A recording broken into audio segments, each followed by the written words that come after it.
행복 클리닉 마음이 웃는다.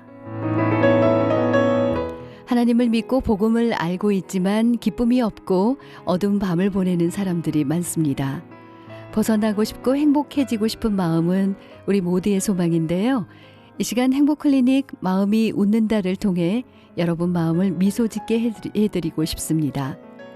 상처받지 않고 끝까지 사랑하기에 저자시고 정신과 전문의 유은정 원장님과 함께합니다. 원장님 안녕하세요. 반갑습니다. 안녕하세요. 네. 네. 주변에 보니까 우리 청취자님들도 그렇고요. 우울증에 시달리는 분들이 상당히 많이 계세요. 그래서 오늘은 우울증에 대해서 좀 알아봤으면 좋겠습니다. 내가 우울증이다. 어떤 경우에 그렇게 진단을 내리게 되나요? 네. 진료실에 오는 분들이 가장 많이 물어보는 질문이죠. "저 우울증 맞나요?" 음? 꼭 제 대답을 이제 듣고 싶어 하시는데 저는 조금 실망스럽지만 이렇게 대답드립니다. "우울증이냐 아니냐는 그리 중요한 게 아니다. 아, 어 마음의 온도계를 가지고 내 마음 상태를 좀 점검해 보자." 음? 추운 날도 있고 그죠? 온도가 낮은 또 더운 날도 있어요. 네.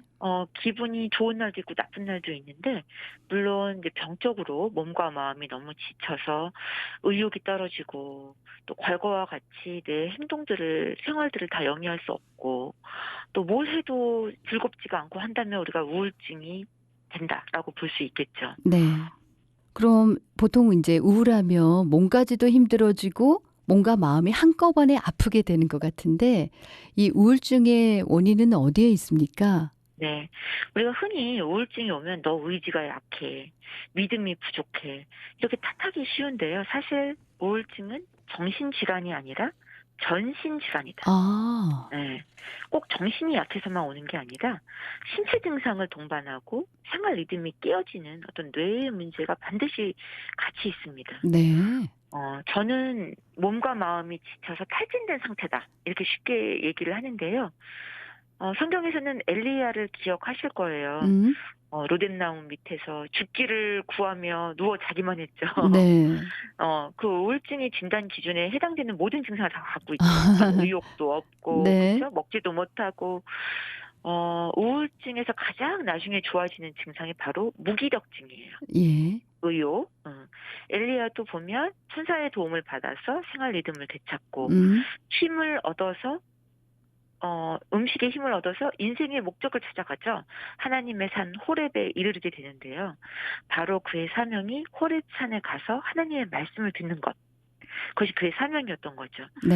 저는 많은 분들이 보면 우울증이 처음에 신체 증상이 좋아지고 잠도 잘 자게 되고 리듬이 회복되면서 결국은 크리스찬들은 하나님께서 자기에게 이 인생을 준 이유, 이 인생의 목적을 찾게 되는 것이 치료의 완결이다라고 드리고 네. 있어요. 네. 예.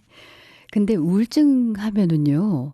남성에게서는 저는 그리 많이 발견하지는 못했던 것 같아요. 저 음. 가까이 있는 사람도 그렇고 그러니까 여성에게 더 흔하게 나타나는 것 같은데 그 이유가 무엇일까요? 네. 우울증이 남성보다 여성이 2배가 더 많다는 보고가 있습니다. 네. 성생 유병률이 음. 남성은 10% 여성은 20% 정도이거든요. 네. 꽤 흔한 거죠.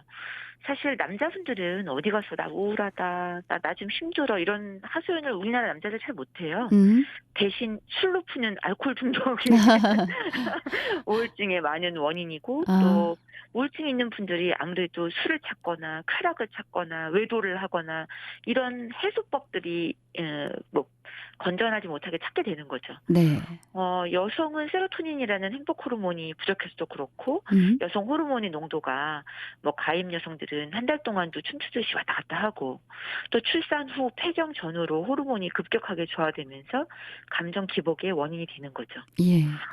또 환경 영향도 많은데요. 여성분들 왜 비 오는 날 왜 음. 이렇게 우울하냐. 날씨가 왜 이러지?" 이러잖아요. 네. 저는 그런 환자분들한테 꼭 말씀드려요.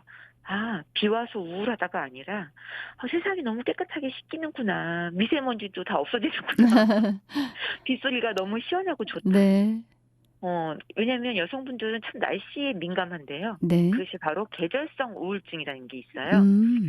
11월 달만 되면 병원에 오시는 분이 계셨어요. 겨울잠 자듯이 많이 먹고 많이 자고 짜증이 많아지고 살림도 잘 못해요. 네. 애들한테 화도 내고.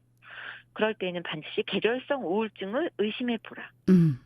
보라라고 말씀드립니다. 아. 그러니까 생각을 조금 바꾸니까 또 우울해서 그 우울증이라는 그 생각에서 또 벗어나게 되는 그런 과정인 것 같은데 근데 만약 '내가 우울증이다.' 이런 마음이 들면 사실 마음 불편해지고 많이 더 괴로워지고 또 '여기서 벗어날 수 있을까?' 이런 두려움까지 쌓이게 되잖아요. 어떻게 하면 네, 좋아요? 맞습니다. 크리스찬일수록 우울증을 더 불편하게 생각하시는 것 같아요. 하나님이 계시다면 우울증이 올 수 있을까? 음. 어떤 청년이 저한테 그랬어요. "하나님 날 버렸다. 하나님이 어디 계시냐? 네. 내가 하나님이 계시다면 이렇게 우울해할 수가 있는 거냐?" 또는 "믿음이 부족해서 우울증에 걸렸다." 음. 참, 그리고 또 주변 교인들은 또 이런 도와준다고 이런 얘기를 하죠. "말씀을 봐서 스스로 치료를 해라. 음. 또 새벽 기도를 다녀라." 근데 이 말이 맞는 말이지만 결국 어떻게 들리냐면요. "너는 말씀 적게 봐서 우울증 온 거고 기도 안 해서 온 거다." 이렇게 비난으로 들릴 수 있거든요. 그래서 네. 이렇게 말씀해 주시면 좋을 것 같아요, 주변에서. 나 이 말씀이 내가 힘들 때 도움이 됐다. 음. 응? 너에게도 도움이 됐으면 좋겠다. 라고 말씀 구절을 전해준다든지, 네. 음, 내가 어떻게 기도해 주면 좋겠니? 내가 기도해 줄 수 있는 기도 제목을 좀 얘기해 줘. 아. 라든지, 또 자살 사고를 이야기하는 가족이 있다면, 너 그러다 큰일 난다, 지옥 간다. 이게 겁주는 것이 아니라 사실은 앉혀놓고 자세히 물어봐야 돼요. 네. 언제 그런 생각이 드냐? 음. 정말 죽고 싶은 거냐? 무슨 방법을 생각하는 거냐? 그런 생각을 하지 말라고 그냥 윽박지르는 것이 아니라, 네. 또는 그런 얘기를 꺼내놓으면 더 큰일 난다 그러고 숨기지만 마시고, 더욱더 위로하고 이야기를 더 하게끔 해야 돼요. 네. 반드시 자살을 계획하고 있는 분들은 자기 이야기를 하고 싶어 합니다. 음. 또 이미 자살을 하신 그런 가족이 있다 한다면 우리가 교회에서 그분들을 더욱더 위로해야 돼요. 네. 남은 유가족 상처는 사실 비난받기보다는 위로가 필요한 상태입니다. 그럼요. 음. 네. 원장님의 책에 보면은요. "우울은 하나님 앞에 나를 재정비하는 시간이라는 표현이 참 인상적이었고 '아 그렇구나.'라는 생각이 들었는데 어떤 의미인가요? 네. 우울증이 오면 저는 이렇게 말해요. 하나님이 이 시간을 웅크린 시간이다. 웅크린 시간으로 허락을 하셨다. 우울증을 통해서도 쉬게 하신다. 음. 어. 왜냐하면 이 기회를 통해서 나를 살펴보고, 안 그러면 우리 너무 바빠요. 또 하나님을 더 신뢰하게 되고, 또 인생의 새로운 비전을 찾게 되는 기회로 삼아야 되는 거죠. 네.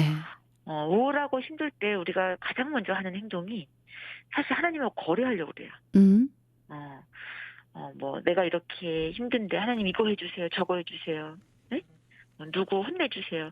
이렇게 거래하려고 하는데 남편 혼내주세요. 그죠? 예. 사실 이렇습니다. 그리고 원망하기만 쉬운데, 저는 크리스찬 분들 또는 저 포함해서 모두에게 이런 말을 하고 싶어요.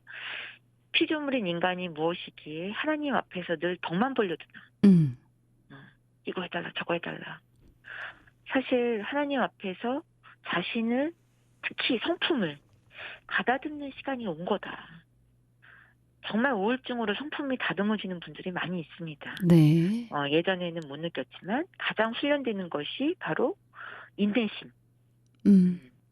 그래서 저는 오래 참고 오래 기다리고 하는 것을 알게 되는 것이 바로 진정한 사랑과 성숙의 길이다라고 말씀드리고 싶어요. 네. 어, 우울증이 왔다고 네. 해서 '내가 왜 이 과정을 겪어야 하나.' 그렇게 한탄하고만 있을 게 아니고 이걸 통해서 쉬게 하시고 또 나를 하나님 보시기에 어여쁜 모습으로 다듬어 가기 위한 그 하나님의 섭리다라고 좀 인정하면 이 시기를 훨씬 빨리 또 극복해낼 수 있지 않을까 생각이 드네요. 네.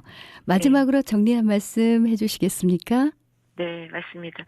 그 우울증까지 왔다 한다면 이미 뇌의 변화가 호르몬의 변화가 있다는 겁니다. 네. 그래서 약물 치료가 반드시 필요한데요. 음. 사실 크리스찬 분들 중에서 약에 대한 거부감을 갖고 계신 분들을 보면 참 안타까울 때가 많아요. 고혈압이나 당뇨처럼 어떤 가족력이 있을 수도 있고, 음. 음, 제가 아까 여성의 20%에서 올 수 있다고 그랬잖아요. 네. 어, 약도 의사도 하나님 만드셨다는 거를 믿죠. 그럼요. 네.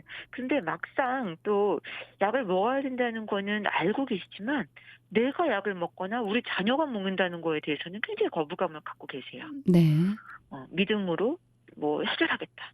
나 기도 좀 더 해보고 오겠다.